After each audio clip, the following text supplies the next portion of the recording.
मेघनाद की मृत्यु के बाद सुलोचना के साथ क्या हुआ? सीता हरण के कारण लंका का भीषण युद्ध हुआ, जिसमें प्रभु राम और वानर सेना ने रावण के पूरे कुल का अंत कर दिया।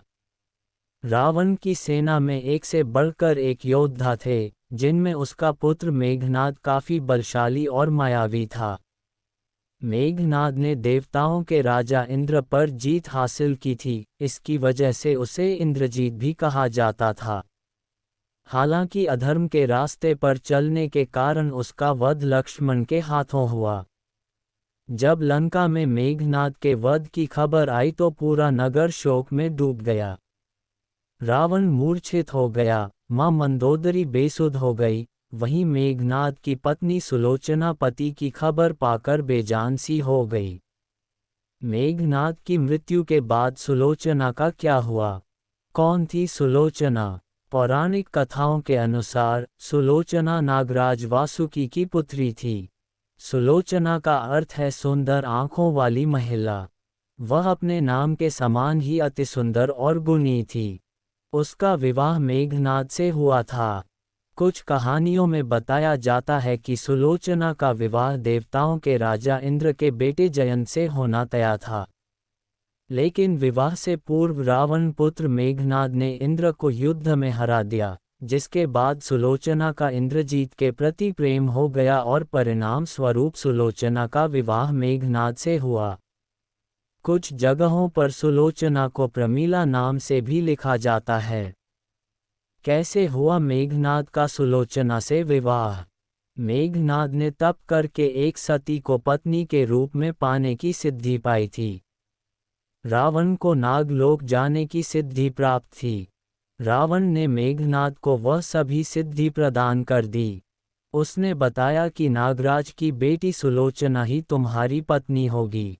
रावण ने मेघनाद को बताया कि एक बार जब वह नागलोक गया था, तब नागों की देवी सती ने सुलोचना को सती होने और चमत्कारी पति पाने का वरदान दिया था। रावण की सिद्धियां लेने के बाद मेघनाद सेना के साथ नागलोक जाता है।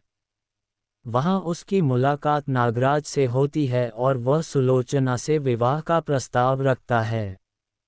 इस पर नागराज सहमत हो जाते हैं, लेकिन सुलोचना की भी इच्छा जानना चाहते हैं।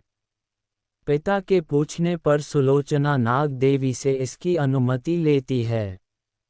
उनकी अनुमति मिलने के बाद सुलोचना मेघनाद से विवाह के लिए सहमत हो जाती है। इस तरह से मेघनाद का विवाह सुलोचना से होता है।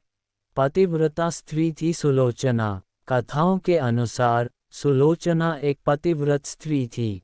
उसके पतिव्रता धर्म का पुण्य प्रभाव सदा मेघनाद की रक्षा करता था। रावण ने इसलिए सुलोचना का पुत्र वधू के रूप में चयन किया था, ताकि मेघनाद की शक्तियों में बढ़ोतरी हो जाए और वह जय रहे। मेघनाद के मारे जाने के बाद सुलोचना का क्या हुआ?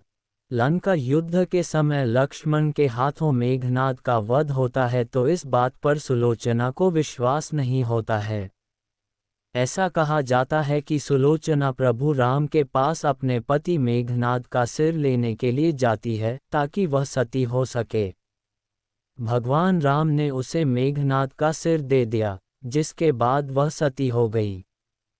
कथाओं के अनुसार जब मेघनाद का वध हुआ तो उसका एक हाथ कटकर सुलोचना के पास जा गिरा था। तब सुलोचना ने उस हाथ से कहा था कि यदि तुम उसके पति का हाथ हो तो इसका प्रमाण दो और युद्ध के बारे में बताओ। इस पर वह हाथ लेखनी बन जाता है और पूरे घटना का वर्णन कर देता है।